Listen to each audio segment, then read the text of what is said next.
करते हैं, पहले कल वाला होमवर्क देखते हैं यार। बहुत सारे बच्चे चैट में आंसर भी दे रहे हैं। लेट अस सी। आता है 5, तो ये हुआ 20 एम्पियर। ऐसे ही I2 100/1 plus J3 minus J4, तो 100/1 माइनस J, तो मॉड I2 हो गया 100/√2। अब आपको क्या पता है रिएक्टिव पावर कौन लेता है? रिएक्टिव पावर इंडक्टर लेता है, कैपेसिटर डिलीवर करता है। तो अगर आपको रिएक्टिव पावर चाहिए तो इंडक्टर लेगा पहला वाला मॉड I1 स्क्वायर इंटू 4, दूसरा इंडक्टर लेगा मॉड I2 स्क्वायर इंटू 3, और कैपेसिटर देगा इसीलिए minus mod I2 square into 4। तो ये बन गया 20 square into 4 minus 100/√2 square into 1, ये हुआ 1600 माइनस 500, 5000 होगा ना, 10,000/2, ठीक है, माइनस 3400 VAR। ठीक है, तो answer will be A.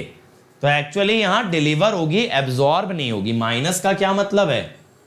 Delivered. समझ आ गया? समझ में आया ना किस तरीके से होगा? ये बात क्लियर है? चलो शुरू करें आगे। चलो आज का पहला क्वेश्चन भाई, मैं वैल्यूज लिख देता हूं। 42.4 एंगल 0,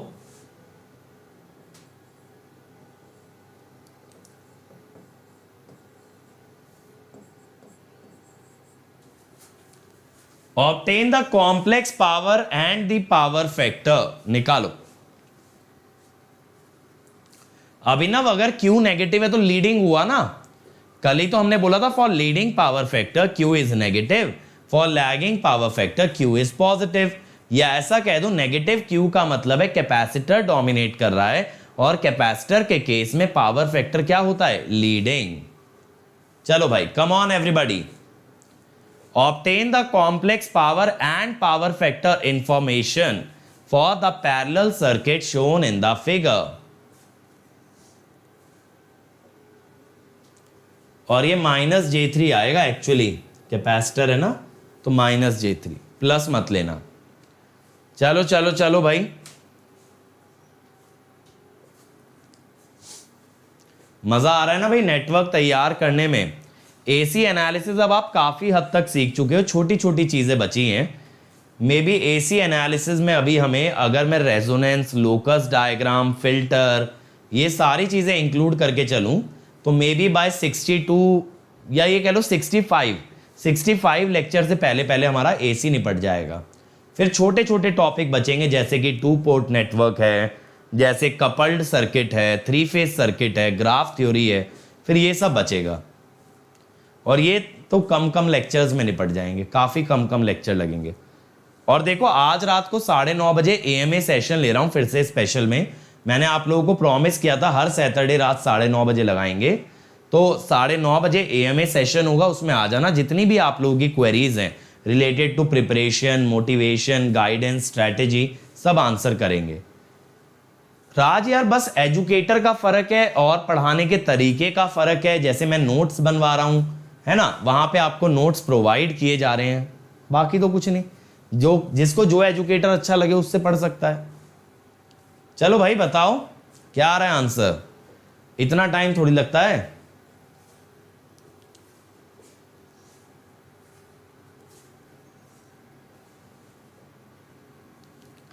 देखें क्या, देखो Z इक्वलेंट होगा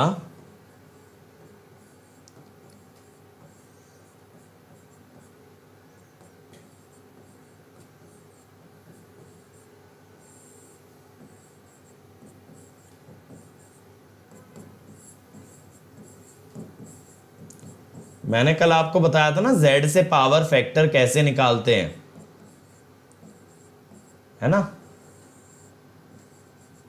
180 + 36 यानी 216 minus 108 plus 60,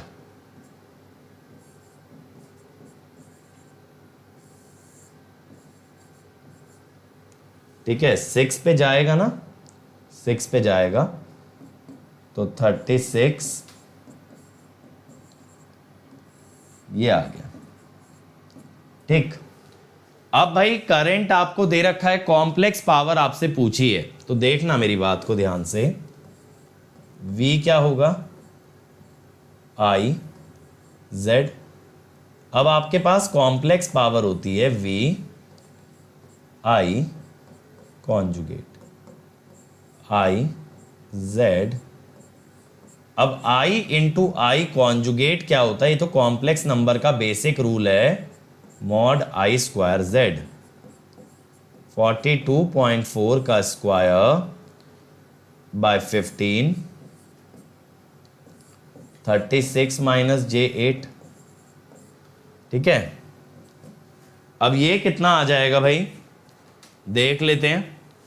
42.4 square by 15 into 36, 4314.62, ठीक है, और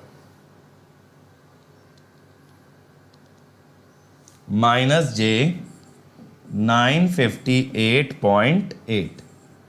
देखो यहां से लीडिंग तो तुरंत समझ आ गया, लेकिन देख रहे हो आंसर में बस एक रियल नंबर दिया हुआ है, आंसर में बस एक रियल नंबर दिया हुआ है, जिसका मतलब क्या है कि this is actually giving you the apparent power, it is actually giving you the apparent power. तो आपको क्या करना है, फिर इसका मॉड ले लेना है, समझ रहे हो। ये आपको ना एपरेंट पावर दे रहा है, कॉम्प्लेक्स पावर नहीं दे रहा, क्योंकि सिर्फ मैग्नीट्यूड मेंशन्ड है।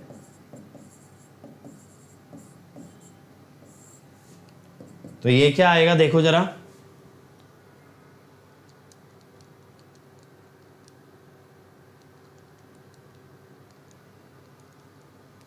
फोर 4419.86। अब आप सोच रहे होगे सर कोई भी ऑप्शन मैच नहीं कर रहा, ऐसा क्यों? ऐसा बेटा इसलिए हुआ कि यहां कोई ऑप्शन क्यों नहीं मैच किया, क्योंकि जो मुझे करंट की वैल्यू गिवन है ये मुझे नहीं पता वेदर इट इज मैक्सिमम और आरएमएस। तो हम क्या बोल रहे हैं, वी हैव कंसीडर्ड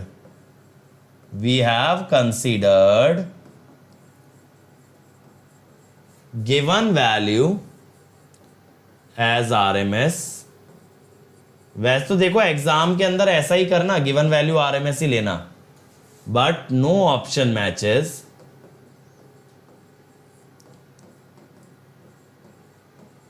लेकिन अगर गिवन वैल्यू को पीक माने, if given value is peak, power में तो आरएमएस यूज होती है ना, तो आई RMS 42.4 by root 2, and since S is proportional to mod I square, S becomes halved। S क्या हो जाएगा, आधा हो जाएगा, ठीक है। कितना है 44.4419.8 by 2,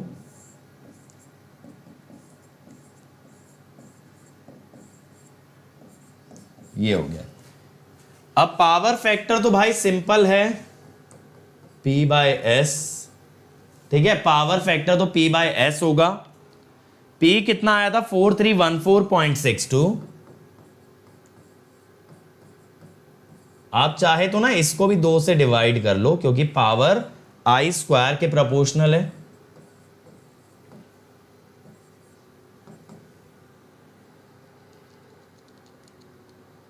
.976 लीडिंग।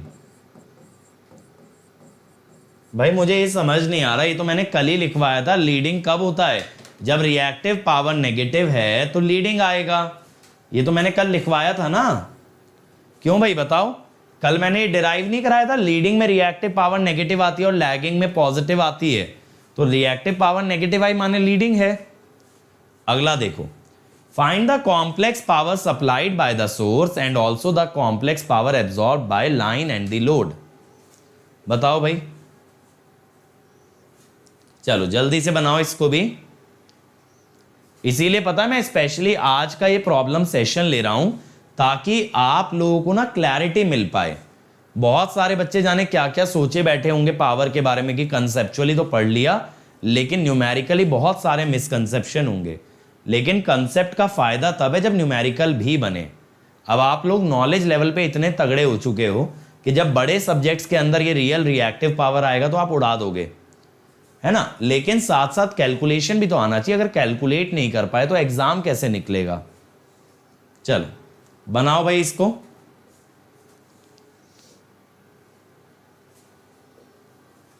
और देखो अभी आपको एक और फॉर्मूला मिल गया ना बढ़िया कि S is mod I square Z।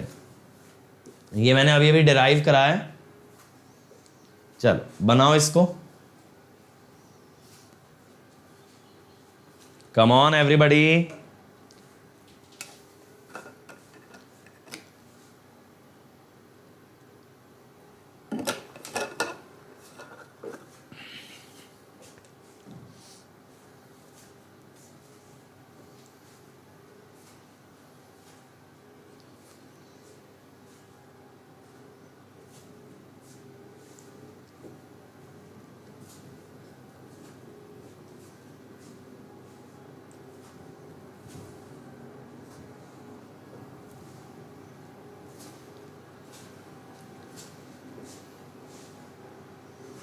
चलो चलो चलो भाई, टाइम लग रहा है इसमें भी इतना।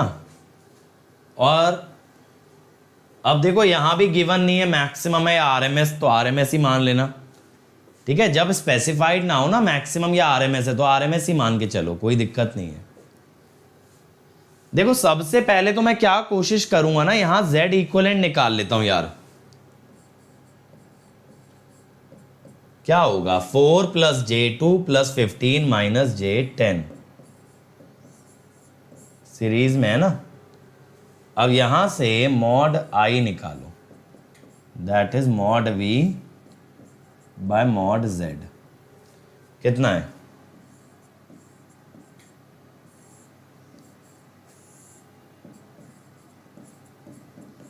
19 स्क्वायर होता है 361 और 64 425।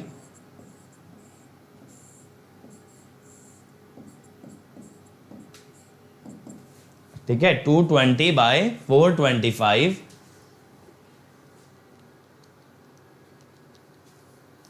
10.672। अब देखो अगर सोर्स से निकालनी है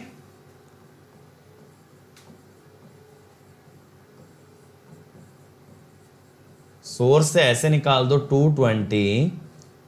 एपरेंट पावर निकाल रहा हूं, कॉम्प्लेक्स पावर होती तो क्या आता है इसके साथ, एंगल भी आता, या ये कह दो ये रियल और इमेजिनरी में बट के आती। 2347.74। ये कौन सी पावर निकाली मैंने, apparent. S line mod I square Z line. अगर सिर्फ आपको मैग्नीट्यूड चाहिए तो 10.672 स्क्वायर इंटू लाइन का मैग्नीट्यूड 4 स्क्वायर + 2 स्क्वायर।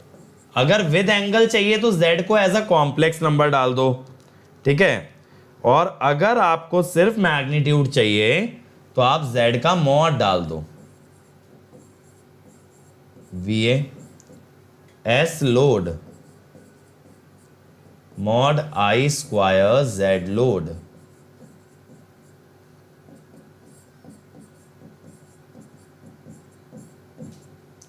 (15 - J10)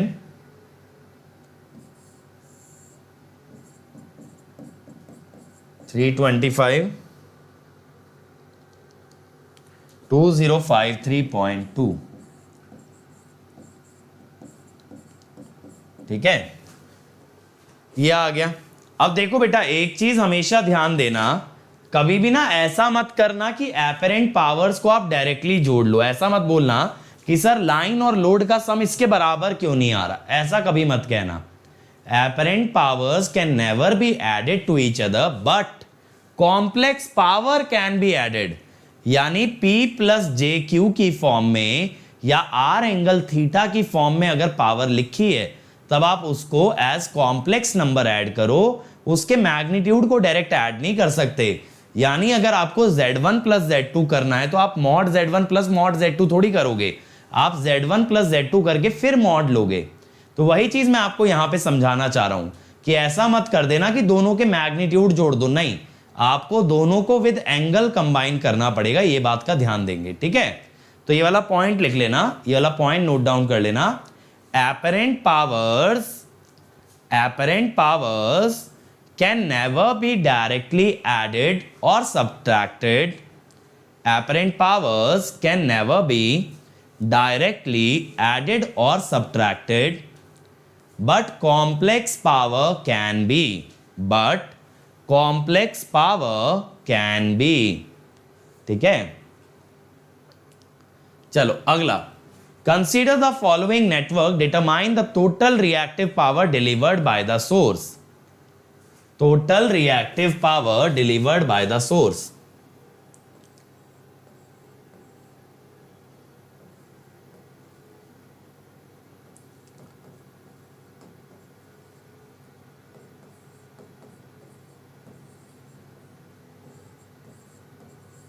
मैं आपको पहले ही दे दे रहा हूं, this is the peak value, मैं आपको पहले ही मेंशन कर दे रहा हूं। गेट में भी मेंशन रहेगा, अगर मेंशन ना हो, अगर मेंशन ना हो तो आप क्या मानोगे उसे, आरएमएस वैल्यू, बट मैंने आपको पहले ही दे दिया पीक वैल्यू। चलो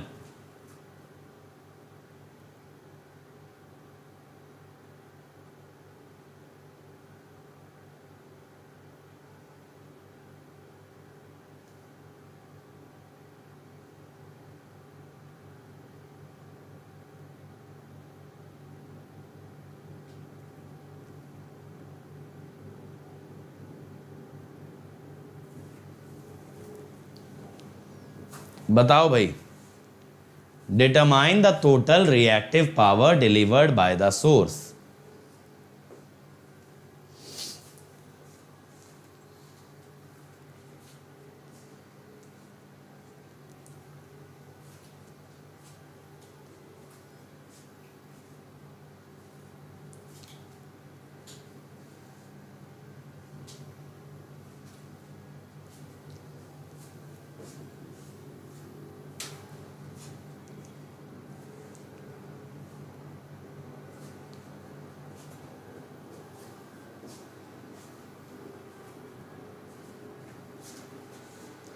आया भाई किसी का आंसर?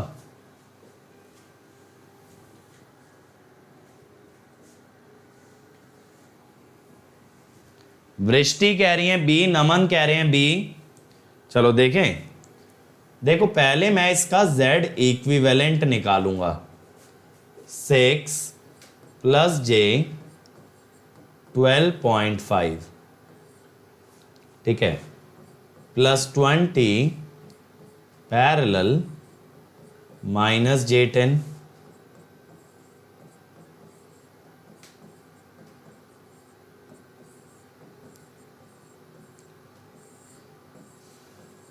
अब आप 20 प्लस J10 से ऊपर मल्टीप्लाई करोगे, इसको रेशनलाइज करोगे,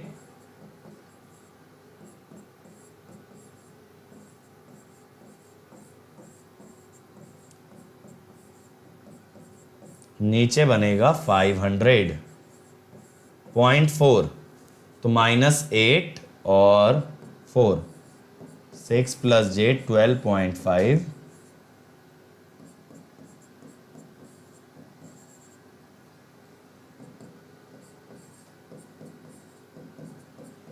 यही बन रहा है भाई। अब यहां पे आपके पास वोल्टेज है, आपको करंट निकालना है। तो आपको अगर करंट निकालना है,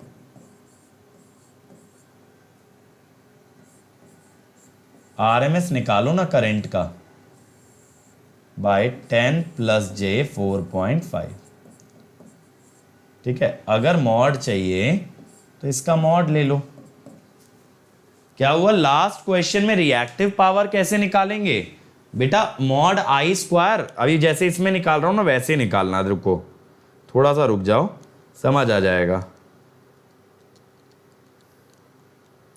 19.344, देखो ऐसे करंट आ गया था ना। अब अगर आपको ये तो मालूम ही है ना रिएक्टिव पावर कौन लेता है, जो इमेजिनरी पार्ट होता है, तो 19.344 इंटू 4.5, आप जानते हो ना रिएक्टेंस लेता है रिएक्टिव पावर।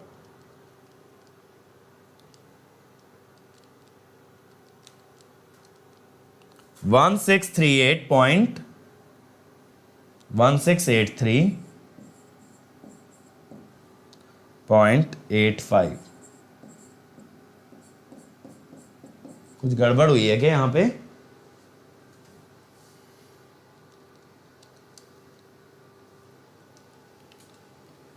एक सेकेंड रुकना। 6 प्लस जे 12.5 20 जे माइनस जे 10 माइनस जे 200 400 और 100 500.4, तो माइनस जे 8 और ये हो गया माइनस माइनस प्लस 4, तो 10 प्लस जे 4.5,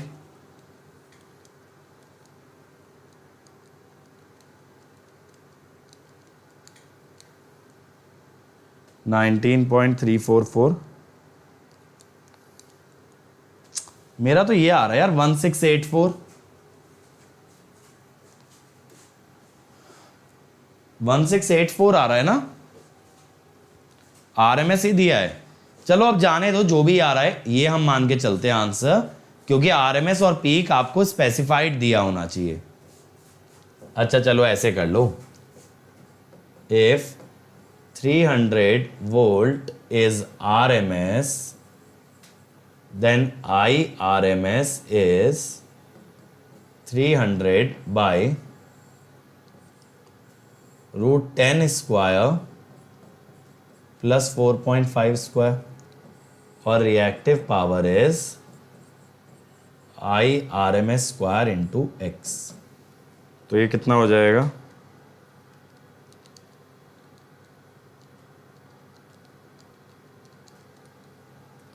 तब ये आ रहा है 3368,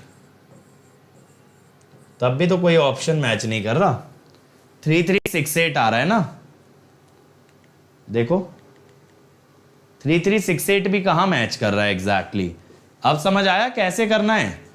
क्यों भाई नीरज, अगर पिछले क्वेश्चन में रिएक्टिव पावर पूछता तो आप क्या करते, आपने करंट तो निकाल ही लिया था, लाइन की पूछता तो 2I स्क्वायर इंटू 2 करते, लोड की पूछता तो I स्क्वायर इंटू -10 करते। अब लोड में कैपेसिटर है, इसका मतलब है लोड रिएक्टिव पावर लेगा नहीं देगा, इंडक्टर लेता है कैपेसिटर देता है। समझ गए? चलो नेक्स्ट ट्राई करो यार। Determine the current and the power consumed and power factor. Current, power consumed, power factor. अगर पावर कंज्यूम्ड कभी पूछे ना तो रियल पावर निकाल देना।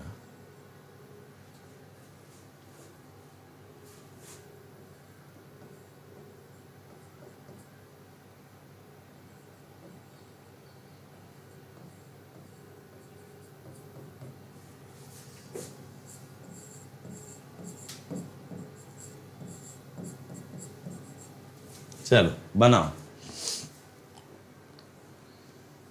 हाँ अप्रोक्सीमेटली क्लोजेस्ट तो बी कह सकते हो, अप्रोक्स तो नहीं बोलूंगा, क्लोजेस्ट बोलूंगा। चलो भाई करंट बताना है। अब की बार देखो बाय डिफॉल्ट वैल्यू ओम्स में नहीं दे रखी है, तो आपको ना ओम्स में कन्वर्ट करनी पड़ेगी।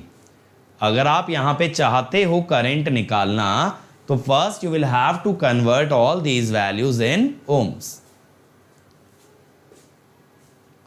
ओमेगा क्या है? 50 हर्ट्ज फ्रीक्वेंसी दी है ना अभिनव, देखो 50 हर्ट्ज फ्रीक्वेंसी दे रखी है, तो ओमेगा तो निकल जाएगा।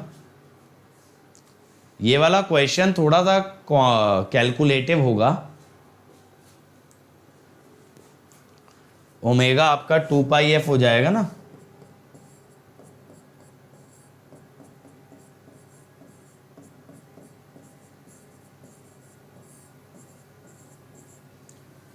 100 पाई रेडियन पर सेकेंड। नहीं लवली, आपने पीछे के मेरे सारे लेक्चर अटेंड किए हैं बेटा? बताओ, आपने मेरे पीछे के सारे लेक्चर अटेंड किए हैं? ये जो पिछले 4 लेक्चर हैं 48, 49, 50, 51।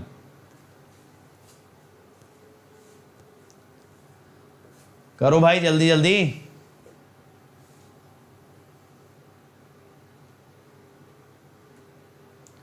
क्लोजेस्ट बेटा अप्रोक्सीमेशन का मतलब क्या होता है कि आप एक तरह से उसे राउंड ऑफ कर दो। क्लोजेस्ट का मतलब यह है कि मैं ऑप्शन में से चूज कर रहा हूं, ठीक है, whichever lies closest to it. यार अब ऑब्वियसली 3200 को 3500 तो अप्रोक्सीमेट करना ही गलत है ना, लेकिन क्लोजेस्ट ऑप्शन हम चूज कर रहे हैं।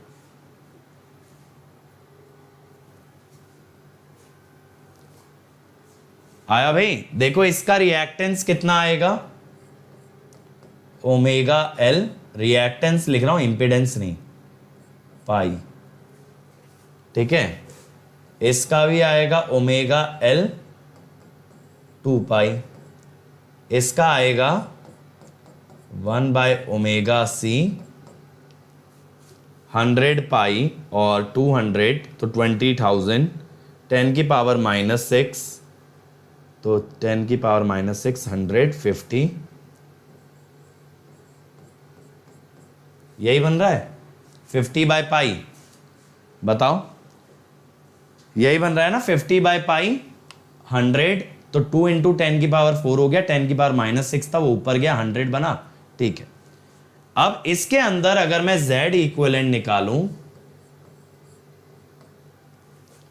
6 + j पाई, इंडक्टर में तो +j होता है ना, प्लस 2 + j 2 पाई पैरेलल 2 - j 50/पाई, ठीक है। अब ये निकाल लेते हैं भाई कितना आ रहा है। कैल्सी की जरूरत पड़ेगी यहां पे, ये वाला बिना कैल्सी के नहीं होगा।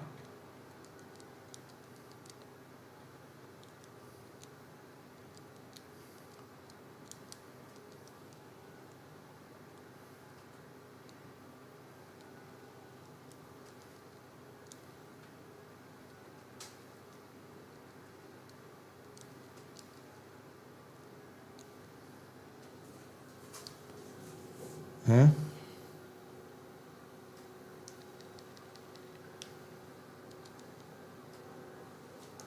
11.53 प्लस j 11.642। अब देखो यहां से एक चीज समझ आ जाती है, अगर z का इमेजिनरी पार्ट 0 है तो ये सर्किट जो है ना इंडक्टिव नेचर का है, तो इसका पावर फैक्टर मैं यहीं से बोल सकता हूं कि लैगिंग आएगा। समझ गए? क्योंकि इंडक्टर में ही j⍵L होता है ना, कैपेसिटर में तो -j/ωc होता है, तो इमेजिनरी पार्ट नेगेटिव आता तो कैपेसिटिव, पॉजिटिव आया तो इंडक्टिव। अब क्या क्या पूछा है? करंट पूछा है, तो mod I is 100 mod Z 11.53 square plus 11.642। ये Z सही आ रहा है ना भाई मेरा? बताओ Z सही आ रहा है?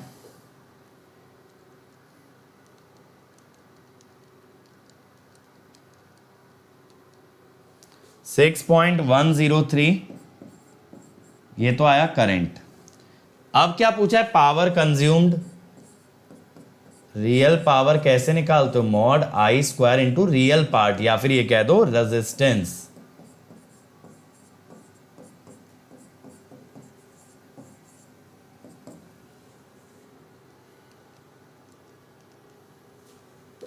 $429.46 वॉट। और पावर फैक्टर मैंने आपको बताया था कल एक मेथड, डायरेक्टली इंपीडेंस में R/Z 11.53 बाय 429.46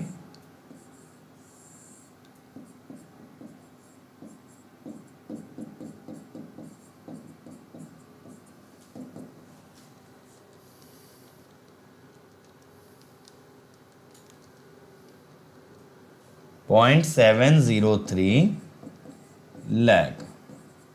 सही है, समझ आया भाई?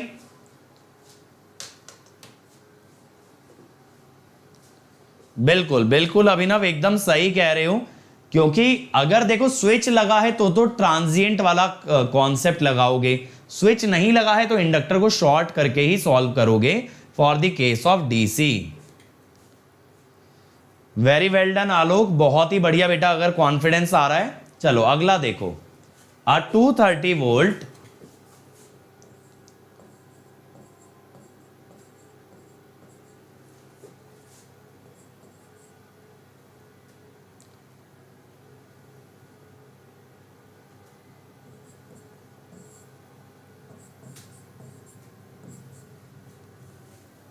चलो देखो भाई क्या बोला है इसमें ना। एक्चुअली सर्किट डायग्राम की कुछ खास जरूरत है नहीं। एक्चुअली ना यहां पे सर्किट डायग्राम की कुछ खास जरूरत है नहीं आपको, आप उसके बिना भी बना सकते हो सवाल। करो अब।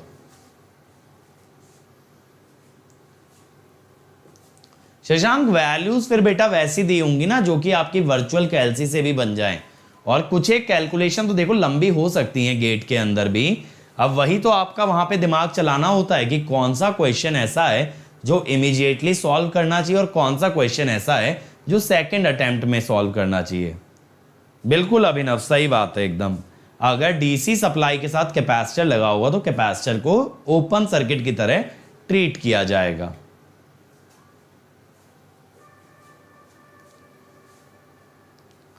चलो भाई, अब देखो ये क्वेश्चन अच्छा है। Z कैसे निकाल दिए, मतलब Z सीरीज पैरेलल से ही तो निकाला है भाई। ये सीरीज में और ये दोनों पैरेलल में, और क्या किया है बताओ? कैलसी में डाले हैं फिर ये कॉम्प्लेक्स नंबर मैन तो। चलो करो इसको।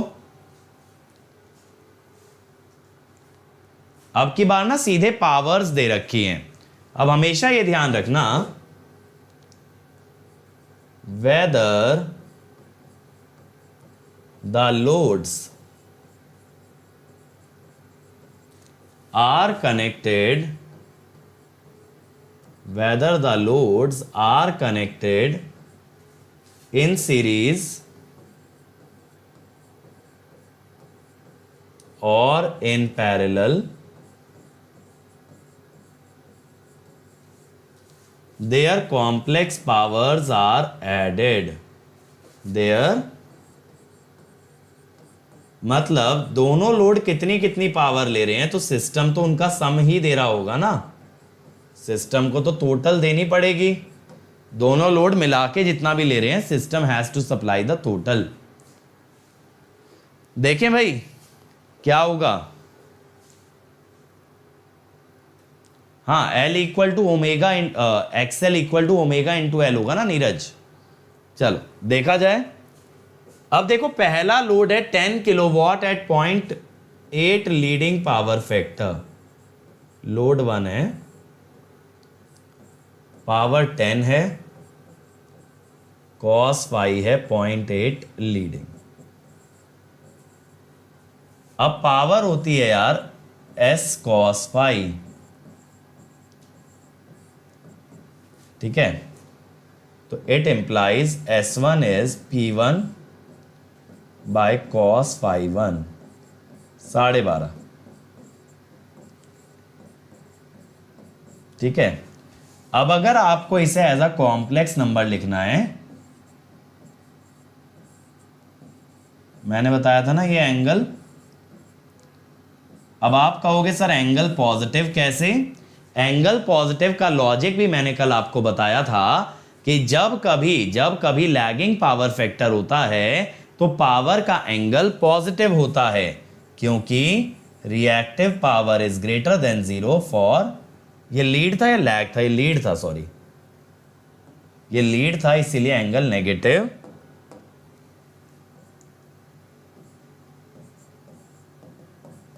क्योंकि लीड में Q नेगेटिव होता है तो एंगल नेगेटिव लेंगे, ठीक है। लोड 2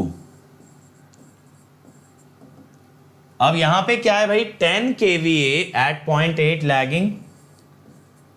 अब की बार देखो यूनिट पे ध्यान रखना बेटा,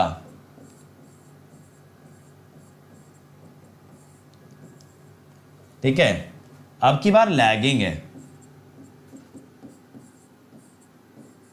तो इसको पॉजिटिव में लोगे।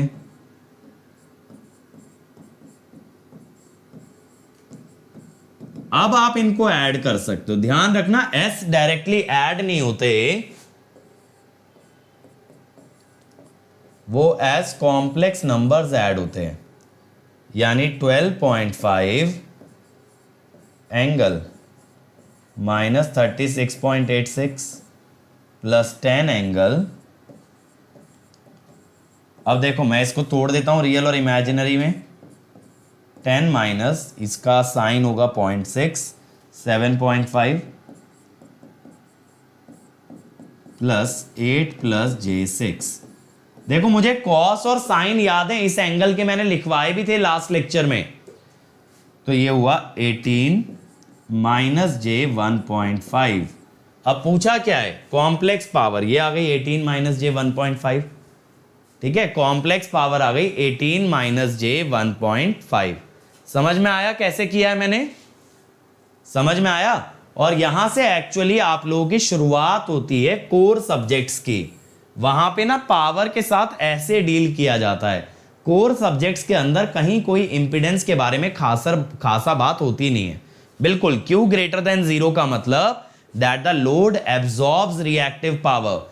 देखो ऐसे सोचा करो सतीश, ऐसे सोचा करो कि भाई लोड का काम क्या है, लोड का काम है एब्जॉर्ब करना, राइट। लोड का काम है एब्जॉर्ब करना।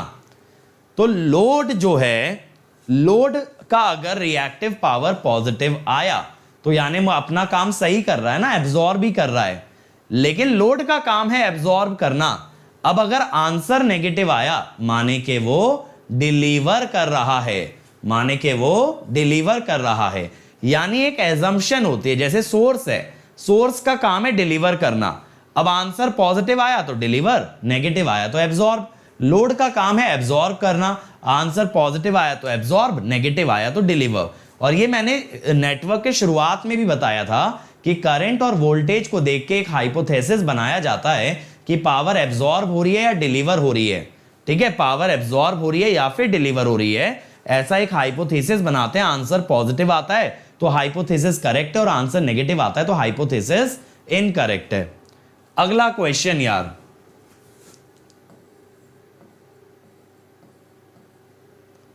एट एंगल 20 डिग्री वोल्ट, 4 ओम, 0.1 V0, 8 I0, J5, ठीक है।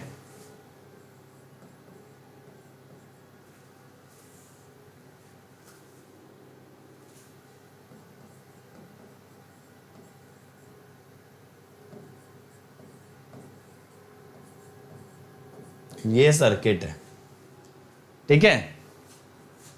Find average power absorb by the 10 ohm resistor. Find average power absorb by 10 ohm resistor. हाँ सत्यम, नेगेटिव लोड बेसिकली वैसे भी हाइपोथेटिकल होता है। नेगेटिव लोड के लिए आपका पावर एब्जॉर्ब ना होके डिलीवर होगा।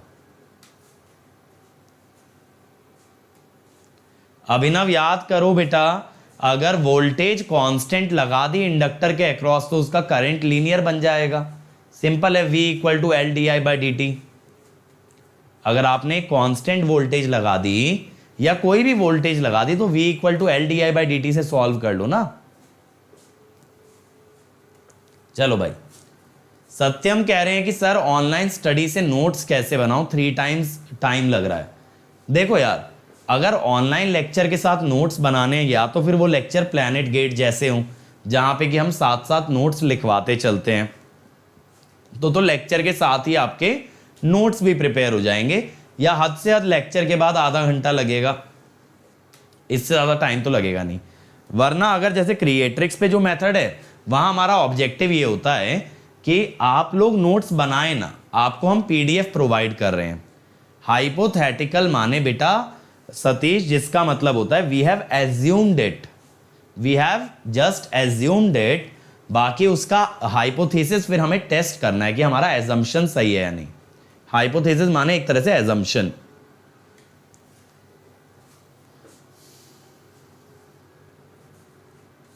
और बेटा ये सब मीनिंग तो ग्रामर में चेक कर सकते हो, गूगल कर सकते हो, तुम लोग भी गजब करते हो।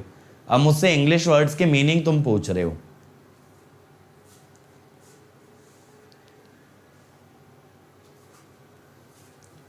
चलो भाई बताओ, आया किसी का आंसर?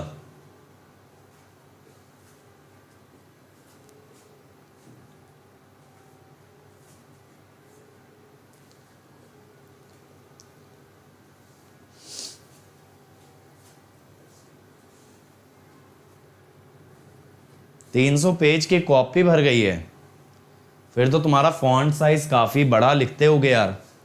300 पेज लायक तो अभी नहीं पढ़ाया। हर लेक्चर में अगर 6 पेज भर रहे हैं फिर तो मतलब काफी बड़ा लिखते हो यार। एक लेक्चर 6 पेज लायक तो हम लोग नहीं लगा रहे हैं।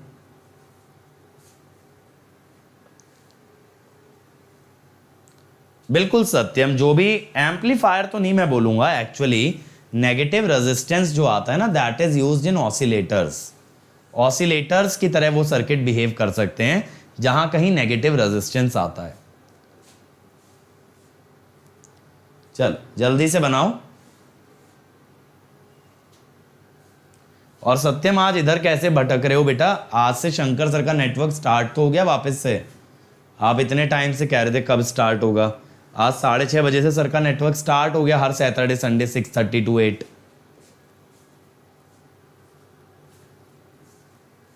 देखें भाई, देखो सबसे पहले मैं ये कहता हूं कि ये जो 8I0 है ये करंट ना 2 भाग में बंट जाएगा, तो ये I कितना आएगा बताना? 8I0 करंट डिवीजन लगा रहा हूं J5 by 10 minus J5 plus J5।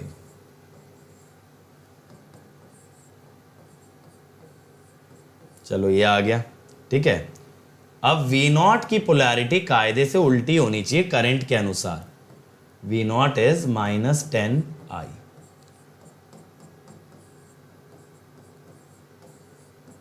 ठीक है। अब यहां से I0 निकालो, यहां से अगर I0 निकालोगे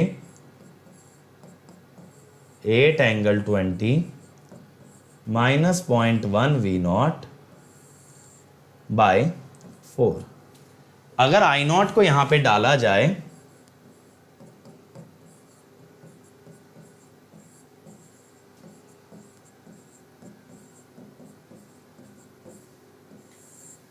-J10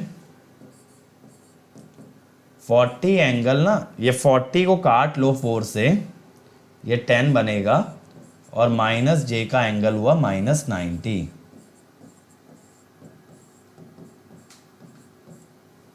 ठीक है। ये -J था, माइनस माइनस प्लस, तो ये लेफ्ट में आया तो 1 -J। 80 एंगल -70। देखो 1 -J कौन से क्वाड्रेंट में है? ये 4th क्वाड्रेंट में है, तो एंगल -45 आ गया। 80/√2 एंगल -25। अब पावर चाहिए ना हमें तो रेजिस्टेंस की। Power is simply V0 square by R, क्योंकि इसके अक्रॉस V0 वोल्टेज है। V0 का भी सिर्फ आपको मैग्नीट्यूड लेने की जरूरत है पावर निकालते वक्त, because power is a real number. तो क्या आएगा? 800 6400 640/2 320। But if 8 angle 20 is peak, then power will be half हो जाएगी पावर 160। ठीक है। 8 एंगल 20 अगर ये पीक वैल्यू है तो RMS 1/√2 होगी, जिससे कि पावर विल बिकम हाफ, तो आंसर विल बी 160 वॉट। समझ में आया? समझ में आया भाई? चलो अब अगला देखो question. In the following circuit the complex power absorb by the source V2, V2 ये है आपका, ये दिया है 100 angle 0 degree RMS, the value of R and the unknown element X।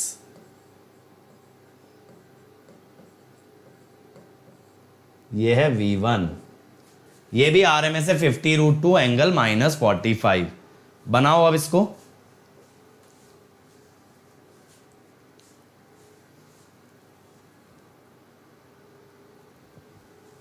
Come on everybody.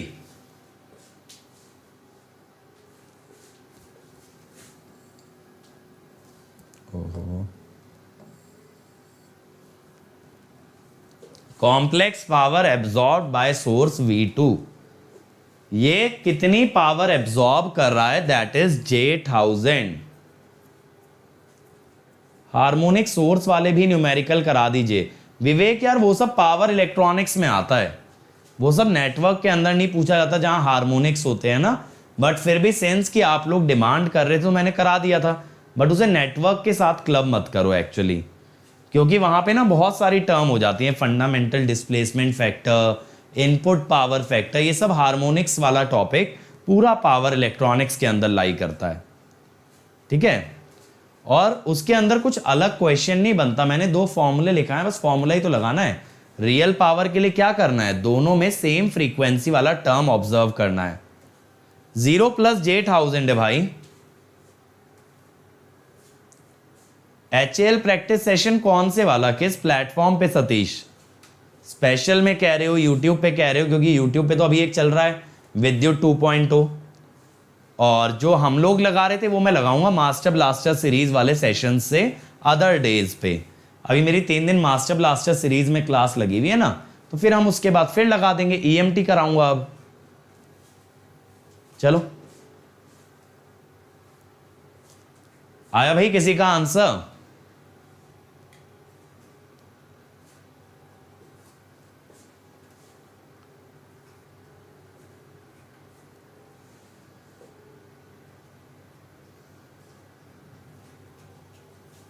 Plus में तो चल रहा है ना बेटा, प्लस के अंदर तो बैचेस चल रहे हैं, HAL HPCL इन सब के। देखो इसने ये बोला है कि एब्जॉर्ब्ड, अगर ये एब्जॉर्ब्ड बोल रहा है ना मेरे भाई, तो करंट ऐसा मानना पॉजिटिव में एंटरिंग। ठीक है, मैंने करंट कैसा मांगा है? पॉजिटिव में एंटरिंग। ठीक है, करंट एंटर्स पॉजिटिव टर्मिनल। क्यों माना है? क्योंकि पावर एब्जॉर्ब्ड दिखा रहा है, because power is being absorbed. ठीक है,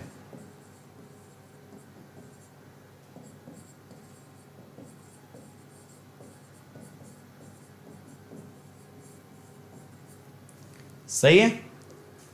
प्लस में कोई नेक्स्ट बैच स्टार्ट अभी 12 मई से ही तो हुआ है। नेक्स्ट बैच इलेक्ट्रिसिटी 12 मई से ही तो शंकर सर ने डिजिटल स्टार्ट किया नए बैच के अंदर, तो ज्वाइन कर जाओ।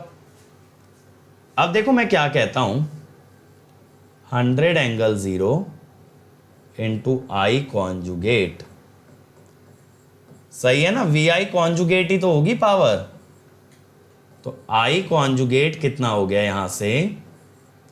J10, जिसका मतलब I कितना हो गया? -J10। अब I लिखने का एक तरीका यह भी हो सकता है,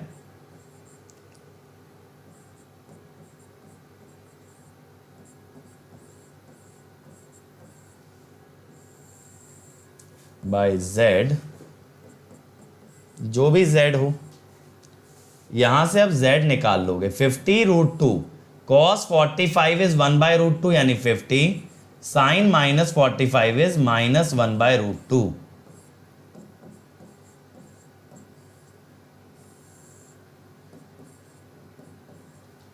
तो ये हुआ -50 -J50 बाय -J10। माइनस से माइनस कट गया, 5 माइनस J5। तो देखो यहां से रेजिस्टेंस आ गया 5 और ये इमेजिनरी पार्ट नेगेटिव देख के समझ आ गया ये कैपेसिटर है जिसका कि रिएक्टेंस है 5, 1/ओमेगा C। तो C कितना हो गया, ओमेगा दे रखा है 10⁻3, 5 200 माइक्रोफैरेड, 5 ओम एंड 200 माइक्रोफैरेड बी। बिल्कुल एलेक्स, एसी पावर बेटा कभी सिलेबस से नहीं हट सकता क्योंकि एसी एनालिसिस का बहुत ही मेजर टॉपिक है ये। ठीक है, चलो find I not in the circuit given below. ये आई नॉट निकालना है आपको, 12 kilowatt, 0.866 power factor, leading 16 kilowatt, 0.85 leading, 20 kVAR, यानी इसकी क्या दे रखी है, रिएक्टिव पावर 0.6 लीडिंग। अब मैंने आपको अभी एक चीज समझाई थी ना कि लोड सीरीज में हो या पैरेलल में उनकी कॉम्प्लेक्स पावर आप ऐड कर सकते हैं। 5 + J5 आ रहा है,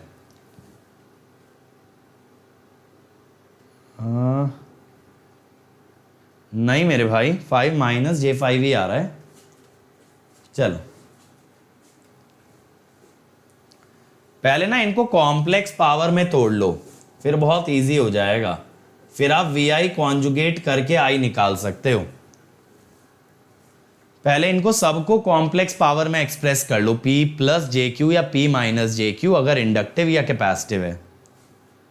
अभी नेटवर्क में और क्या पढ़ना है बेटा, अभी 2 पोर्ट नेटवर्क पूरा बाकी है तुम्हारे लिए। तो मेनली ECE के गेट सिलेबस से बात करें तो 2 पोर्ट नेटवर्क बाकी है, बट अभी AC एनालिसिस चलेगा, अभी AC एनालिसिस खत्म नहीं हुआ। AC एनालिसिस में हमें 20-22 लेक्चर तो लगेंगे। हम लोग मेरे ख्याल से 41 या 42 लेक्चर से इस पे आए थे।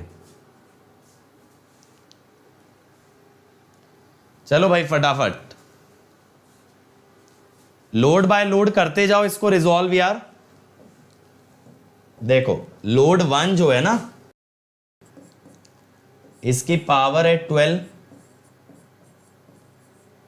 और cos फाई है 0.866 लीड।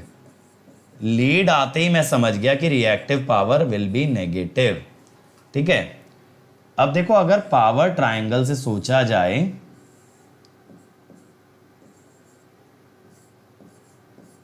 तो Q होता है ना P tan phi। अगर ये 0.866 है तो phi 30 है, ये पक्का है।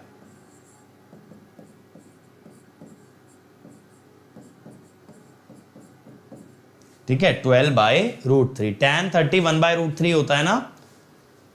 अब दूसरा देखो, इसके अंदर भी पावर है 16 किलोवाट, cos फाई 0.85 लीड। अब देखो मुझे इसका इन्वर्स नहीं पता तो मुझे फाई निकालना पड़ेगा। 0.85 लीडिंग ही है ना, ये भी 31.788 लीडिंग के चक्कर में ये भी ध्यान रखो कि इसका भी Q नेगेटिव आएगा। अब रिएक्टिव पावर फिर से होगी P tan phi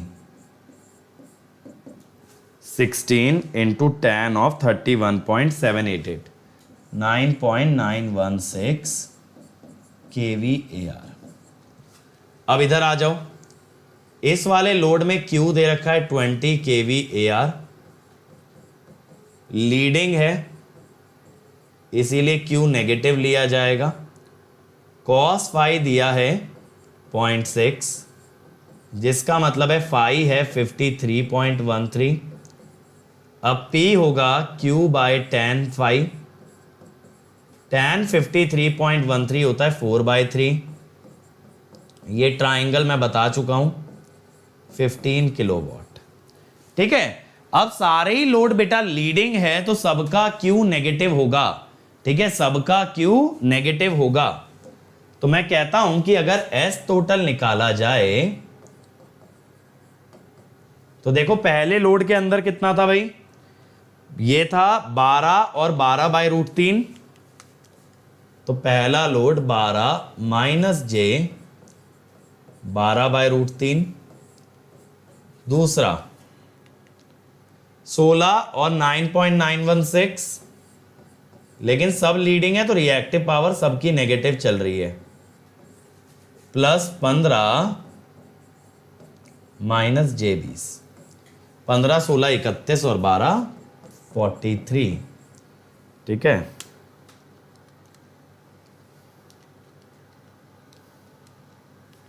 माइनस जे 36.84। अब आप इसको ऐसे लिख लो, देखो 220 angle 0 into I not conjugate, और ये के वी ए हो गया 43 माइनस जे 36.84 किलो की वजह से आपने लगाया 10⁻3।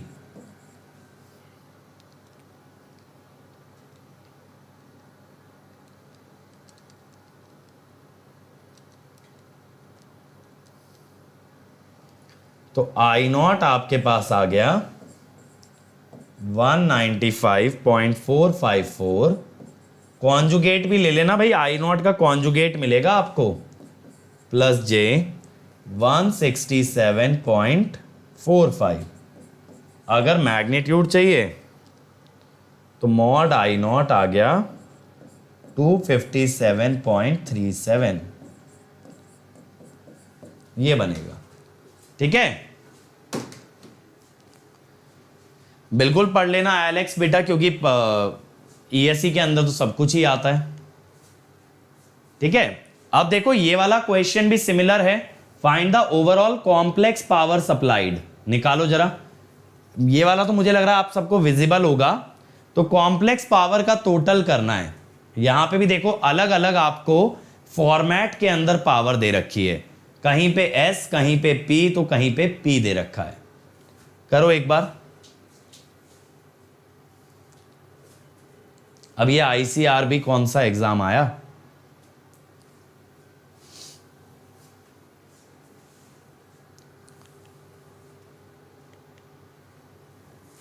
बनाओ भाई इसको।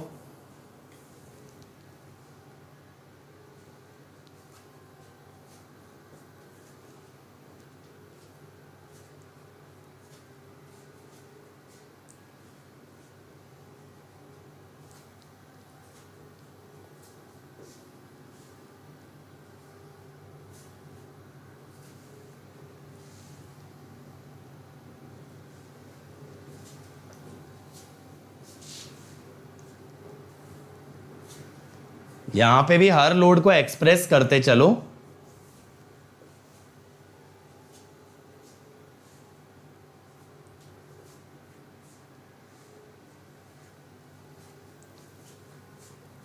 जैसे देखो यहां पे S दिया है 2 kVA और पावर फैक्टर है 0.707। लीड में S का एंगल नेगेटिव होता है ना, तो 2 एंगल -45। ठीक है, या फिर अगर आप इसको रियल इमेजिनरी में तोड़ो तो √2 - j√2। अब यहां तो P और Q दे रखे हैं, तो P दे रखा है 1.2 और Q कैपेसिटर की वजह से -0.8।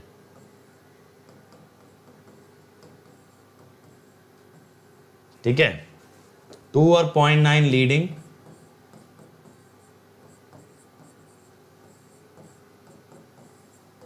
.9 का तो मैं एंगल आपको बता चुका था। नेगेटिव में लोगे ना सर, नेगेटिव क्यों, क्योंकि लीडिंग बताया है। अब tan 25.84 आपको निकालना पड़ेगा भाई।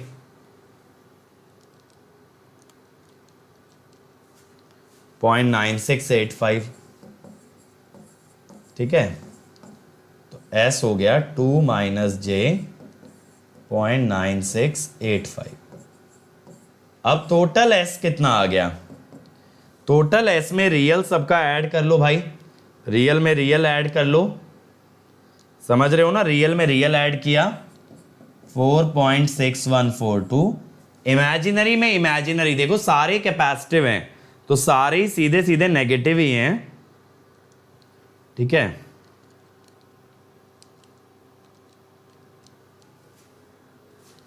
-J3.1827, ये आ गई कॉम्प्लेक्स पावर, ठीक है, ये आ गई भाई। नमन बेटा फिर से गलत किए हो शायद, नहीं प्लस नहीं है ना, माइनस है, ठीक है, नमन का सही है, मुझे लगा नमन ने बीच में प्लस लगा दिया। लीडिंग में रिएक्टिव पावर नेगेटिव, हाँ सोर्स फिर डिलीवर नहीं करेगा ना, नेगेटिव आ रही है सतीश, तो सोर्स एब्जॉर्ब कर रहा है, ठीक है। अब ये लास्ट क्वेश्चन है, वोल्टेज दिया है, करंट दिया है, कंप्लीट पावर ट्रायंगल बनाना है, बनाओ भाई। वोल्टेज है, करंट है, you have to draw the power triangle.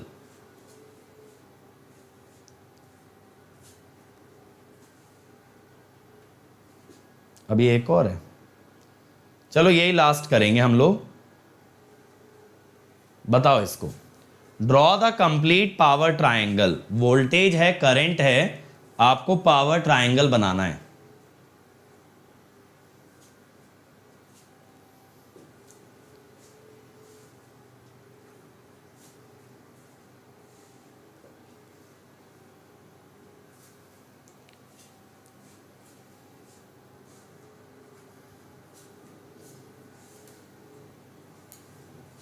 बना लिया? देखो लेकिन वोल्टेज साइन में है, करंट कॉस में है, तो आप क्या लिखोगे? Sign 90 plus theta,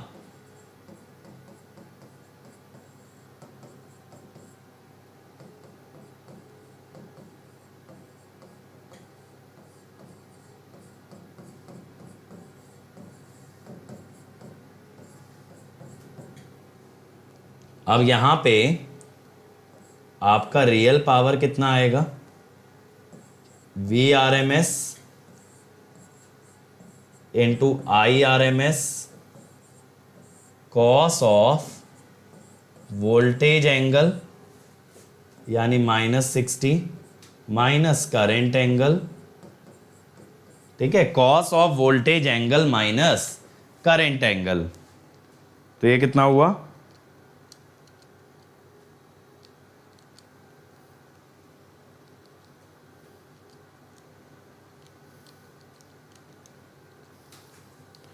-2141.642। Reactive power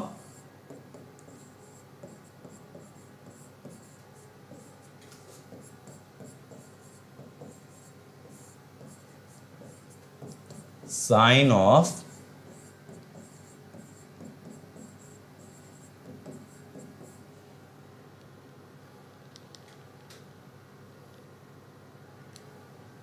-724.9।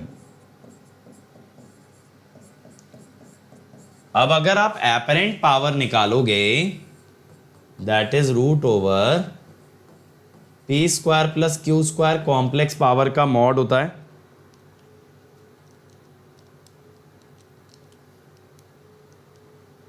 To 2261। अब देखो रियल पावर नेगेटिव है तो इसको लेफ्ट में बनाओ, रिएक्टिव पावर नेगेटिव है तो डाउन बनाओ, और फिर ये आपके पास आ गया एपरेंट पावर।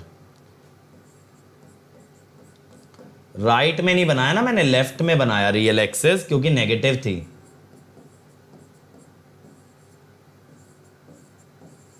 तो ये बन गया, ठीक है, this is your complete power triangle, ठीक है।